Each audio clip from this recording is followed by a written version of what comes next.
Hi, welcome again to our podcast series, Startups of Today for the Impact of Tomorrow. In this episode, we are going to take a deeper dive into startups collaborating with corporations, how they align with each other, cooperate, and collaborate to solve some of the important issues in the world today. I have two amazing guests, as usual, joining me for this episode. So let's get started. So, our first guest is Erik. Erik is VP for Corporate Venturing at Metsa Spring.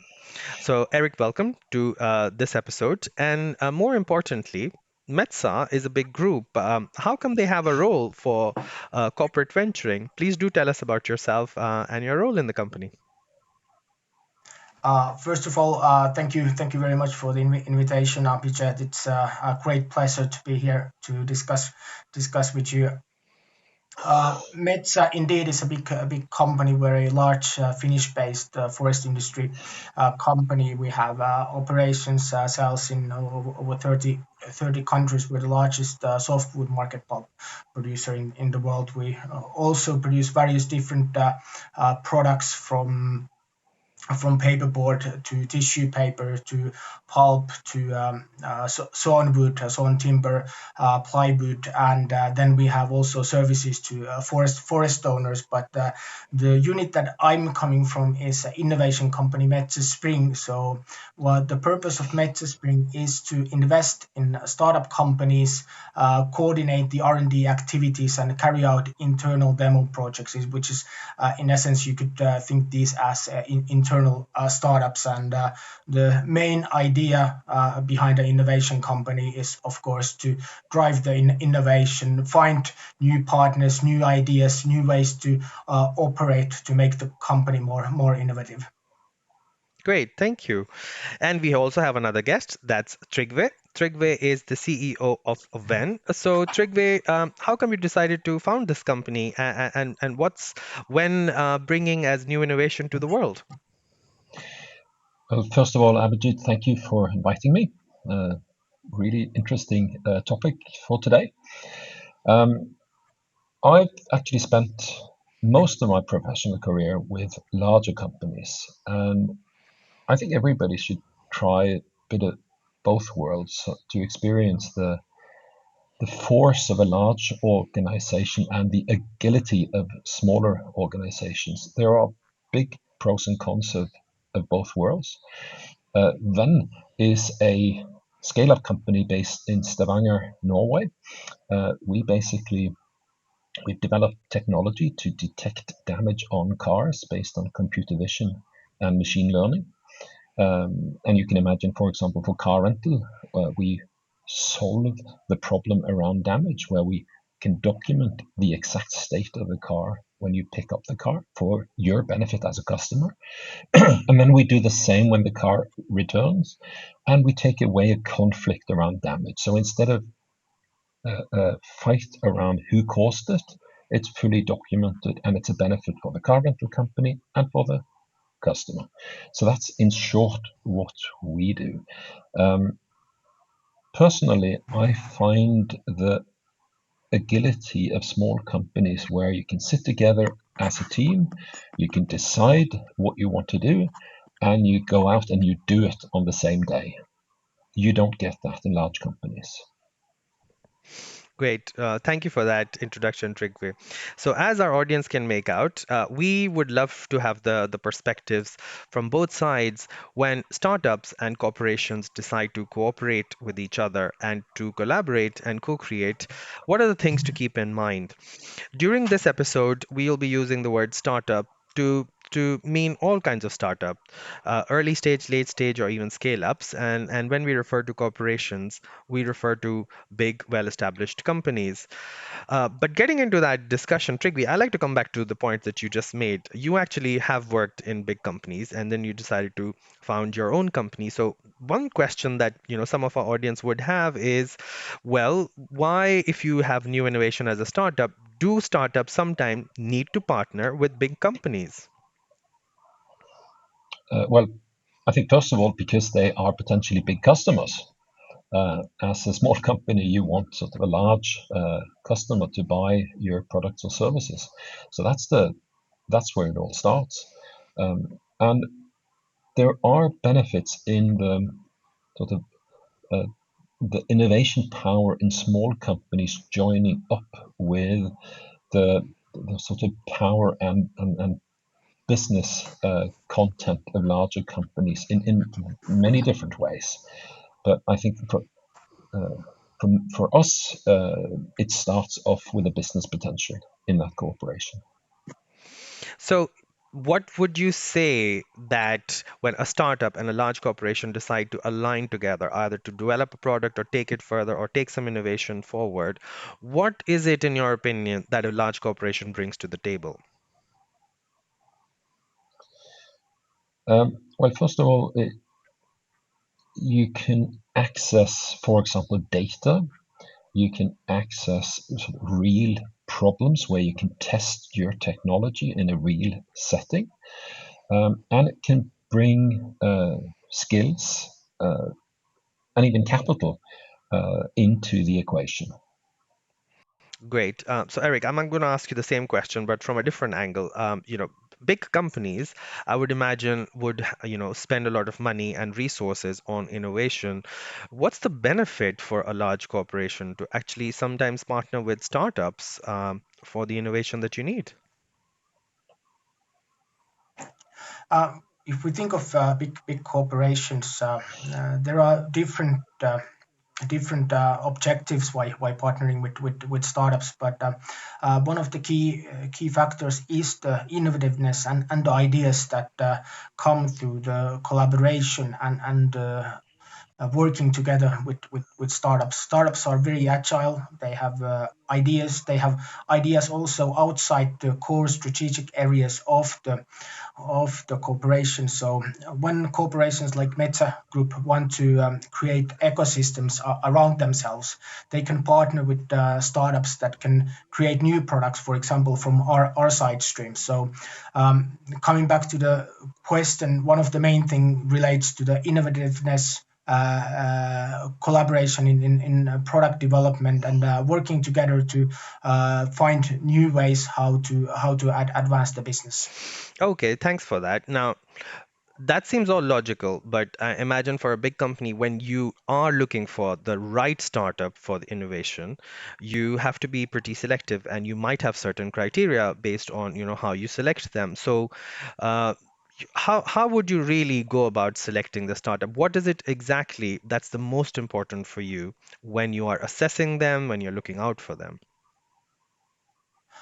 There's different ways to carry out corporate venturing and the startup collaboration activities. Some companies are more strategic than others. Our objective is to be quite strategic, and we look for close link between the startups. So what we look for is how we can work together towards a common goal. So if we have, for example, side streams or products, how we can provide these to the startups and how we can support the startup in developing new products out of this. For example, further valorizing wood bark or sodas that we produce.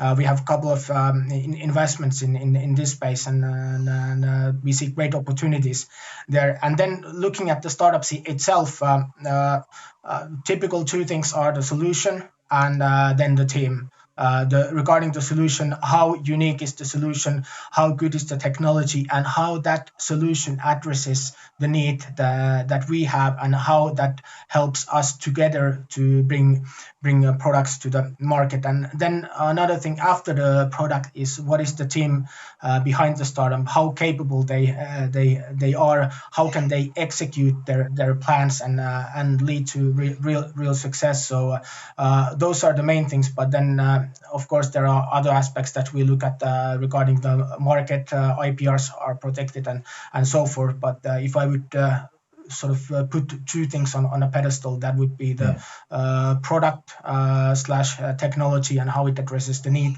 and then the team behind the startup. And in our case, the strategic fit, the common goal that we have with the startup. So how we work together. Those are the most important things.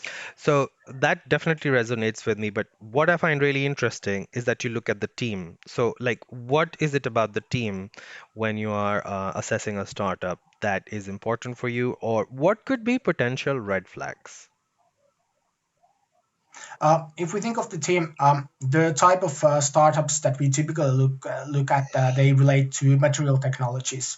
So oftentimes the founders they have a background in science, so we expect that they understand the science background, they understand the technical challenges that are related, but they also have the business aspect. They're able to execute the plans, and then what we can bring to the table is that we have a lot of experience in building plants. We have our own demonstration plants where we're building textile fiber out of paper grade pulp, and we're building packaging, wood-based packaging products. So those are experiences that we can then share with the startup, because we have some internal objectives as well. And if we think of red flags, of course, what we look at is what is the track record of the team, what they have done in the past. Uh,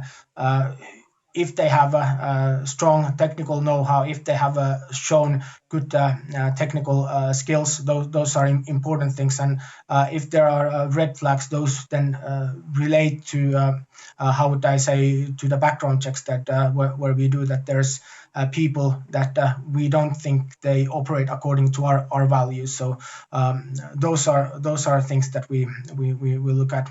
And of course, if we think of red flags from the operational standpoint, uh, we want to see that there is sufficient experience. But if there's not this experience, we want to see that there are plans how to complete the team and how to build a successful team. And I think one of the main factors of a successful startup founder is how they're able to create a good team around themselves, because the challenges what startups are facing are quite difficult, and the ability to create the team around and then to collaborate with corporations that can further support the growth, those are very very important factors.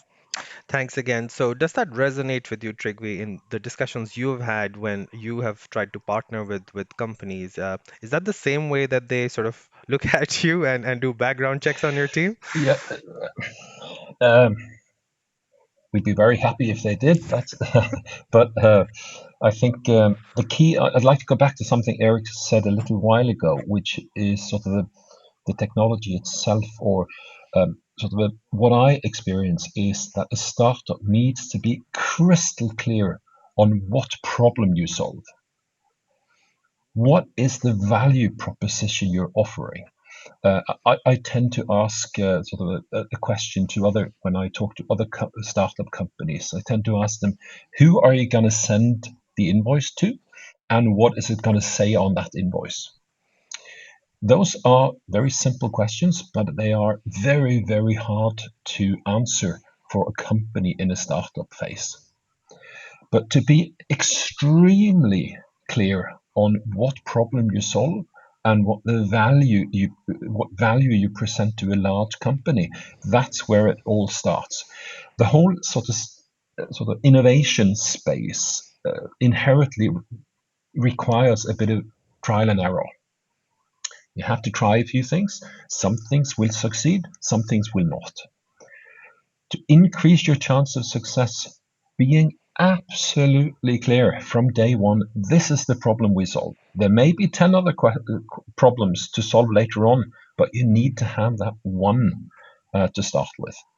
And that's kind of the thing Erik said, where is they need to see that the technology uh, delivers something that can be scaled up for significant value for the large company. Great. So definitely important for the startups to have that clarity of the solution, make sure that the team that they're presenting is well presented, because that's something that companies look out for. But Patrick, we just turning that question around, also when startups have to partner with corporations, you've Yeah. already covered the points why they would want to do that. But what are the things, in your opinion, they should look at assessing corporations as well? I think never underestimate the complexity of a large organization. It is actually very difficult from an outside and to properly understand how does a large company take decisions. You may meet an engineer that is super excited about what you provide, but the distance from that engineer to the purchasing department that actually makes the decision in the end, that can be enormous. And I think one of the key things that you need to understand is that you need some kind of ambassador in the large company. You need somebody that says, yep, this solution can actually solve a big issue for us, so that they talk on your behalf internally with the big company. If you're just outside knocking at the door, you're unlikely to succeed.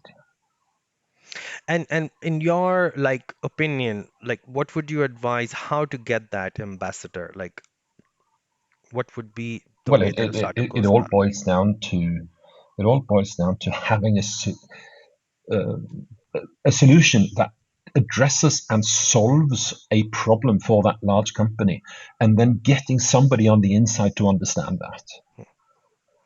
That's very crucial. So Eric, is it the same with Metsa? What would you say about your organizational structure and perhaps people should know about large companies? Is it the same?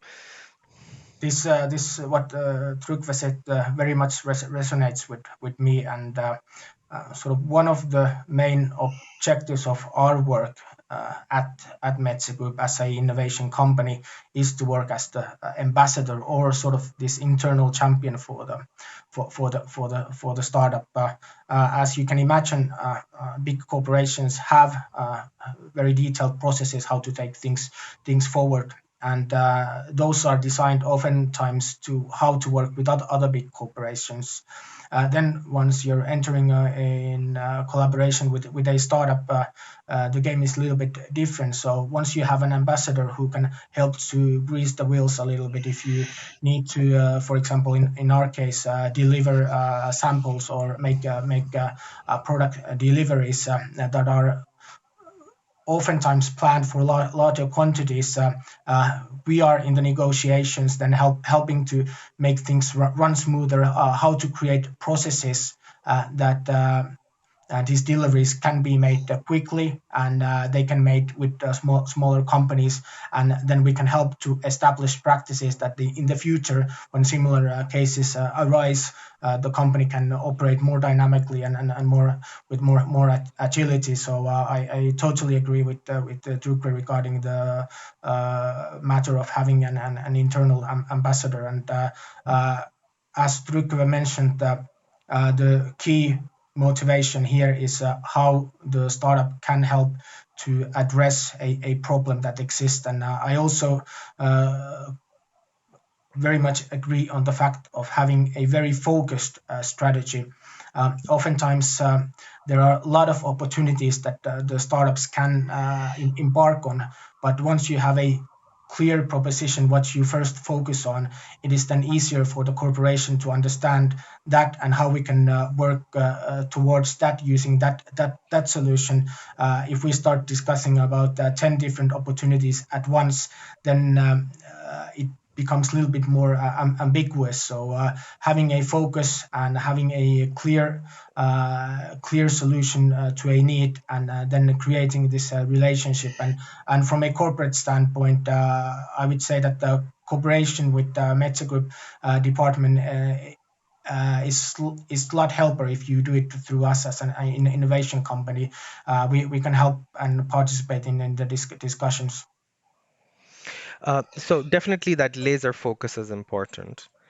Sorry, Trygve, you wanted to come in. Yeah, no, I was just thinking when Eric was talking whether, and I wanted to ask him a question, and do you sometimes feel that you are putting too much requirements on startup companies? And the reason why I'm asking is that I've seen a tender process where a large company wanted innovative solutions, they wanted new technology, and then they asked for tenders, and part of the requirement was please attach the last 5 annual reports. we as a company hadn't even existed for 5 years. So you put requirements on startups that is relevant when you talk to another large company, but it doesn't really apply. Do you see that kind of situation sometimes? Yes, I think it's as that's a very good point, and as I mentioned, this is a very common factor with startups.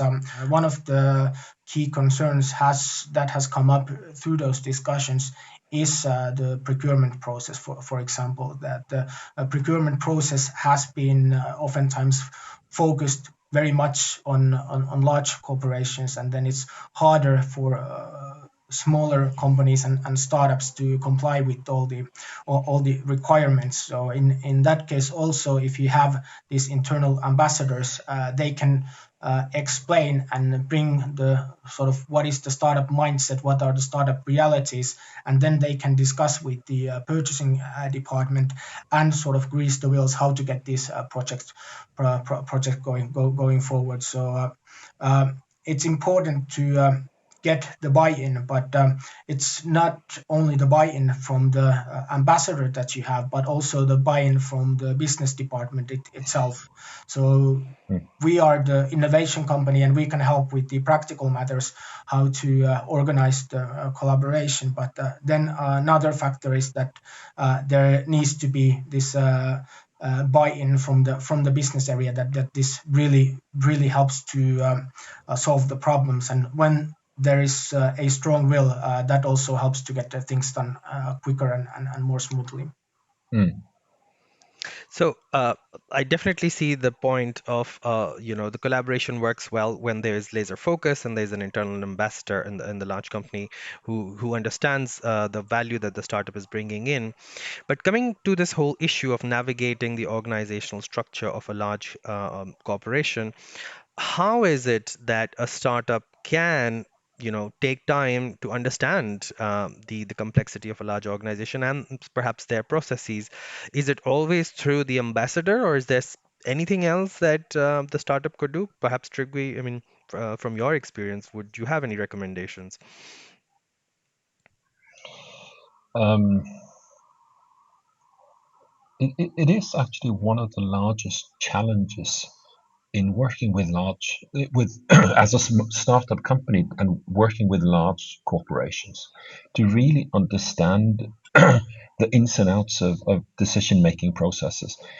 Having experience from a lot of large companies hardly understand it themselves.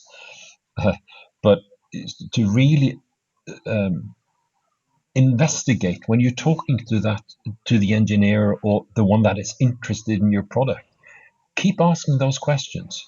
What is the route from you to a contract? How do you communicate internally? Not just sell your product, but to use the contacts you have to understand the organization, who makes decisions, etc. Because you won't find this on any websites. Great. And Eric, similarly for a large organization, how is it that people who are the ambassadors can sensitize their colleagues around the value that the startup is bringing in, but also sensitize them to the difference in the structure, the thinking, and the speed at which the startup might be running? How is it that they can internally sort of help each other understand that and communicate that in a larger organization? That's a very good question, and I think one of the key factors here is that the innovation activities and the startup activities, they should be high on the corporate agenda. They should have the support of the executive team. For example, one thing that I have noticed in our work, which makes a big help, is that we are supported by the executive team of Metsa Group. So that helps us to take the projects forward. They follow the progress that we do, and then it's also it comes through collaboration, and it comes through being active within the startup projects. We can, of course, say how startups work. We can explain how the startups work, but especially in our world, when we are assessing different opportunities, for example, startups to invest in, we involve the technical experts, we involve the people from the business areas that understand the market. And as they are part of the discussions from early on, they little bit by little bit they get more and more acquainted with the startup world, the realities of the startup world. And the more experience you have interacting with startups, the easier it comes. One thing is to share the information and share the models. And one thing what Trygve here pointed out was what is the decision making process. And I think this is a very important thing that corporations should focus on. What we have developed is a four-gate decision-making process for our investment decision-making. So we can communicate to the startups all the information that is required in each of the four gates, and then we can give them either a red flag, or our board gives them red flag or a green flag, and we can tell why they didn't pass the flag or why this is going forward, and we can give a timeline where we expect to be in terms of writing a contract to invest with the company, and sort of making this more concrete, and creating models that startups, when they start discussing with corporations, they know what is required in each step, what information is required, and what does the timeline look like. And in this regard, it's Yeah. important to be transparent, so there are no sort of false expectations on either behalf. So it all comes down to discussing and sharing information, what is required from our side, but then also it's good for the corporation to understand what the startup expects, and what are their Yeah. requirements, and how the collaboration can be taken forward. I really like that concept of a large company communicating clearly what the decision gates are, what the requirements are, and what the result is for each of one of the decision gates.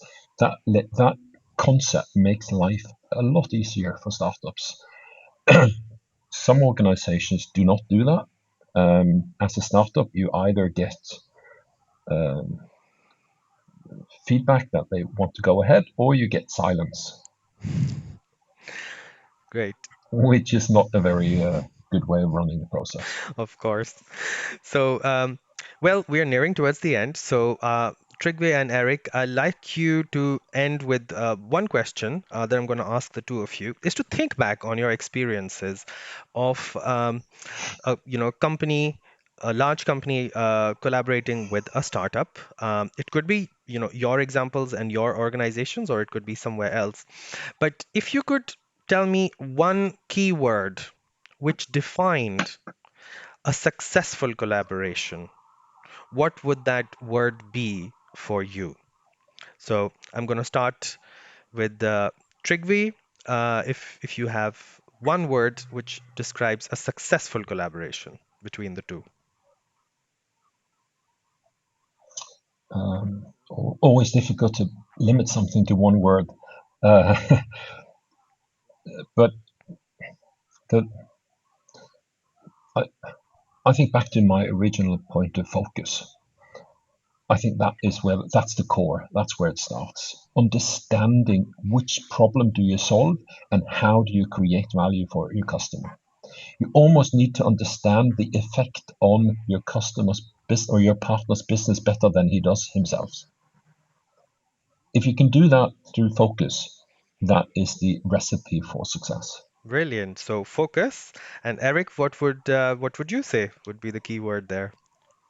I totally agree with Trygve, and maybe I could continue from there, and think of, once you have the focus, it's how that focus sort of transforms to the shared goal. So you have a focus on the shared goal, what you want to accomplish together. Both the startup have their motivations and the corporate has their motivations. So once you have a shared objective of how to take the things things forward, and you're focused on doing that one thing really well, and both of the organizations, the startup and the corporations, put their efforts in taking the project forward. Those are the cases where the successes will arise from. Great. And on that, any final comments on what startups or big companies should not do? Trygve. I I think there's a lot to be said that both sort of type of companies need each other.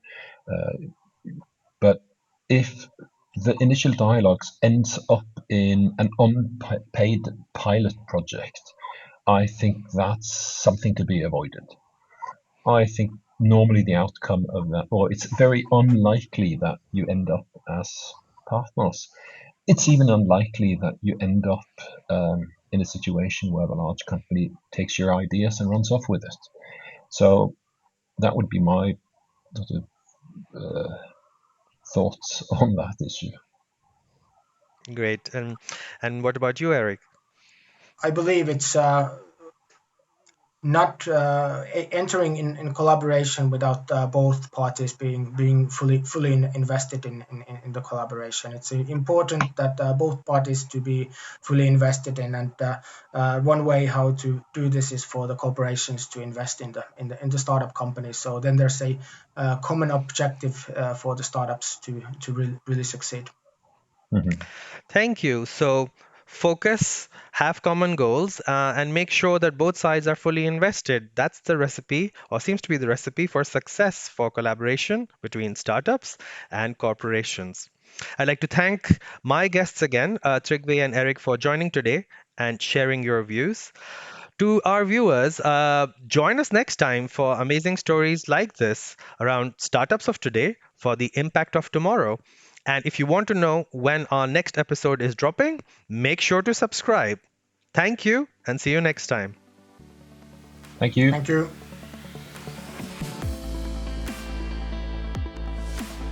Copyright 2022 PwC.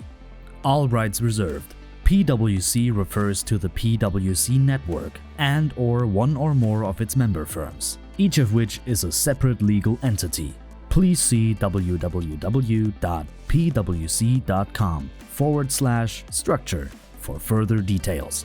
This content is for general information purposes only and should not be used as a substitute for consultation with professional advisors.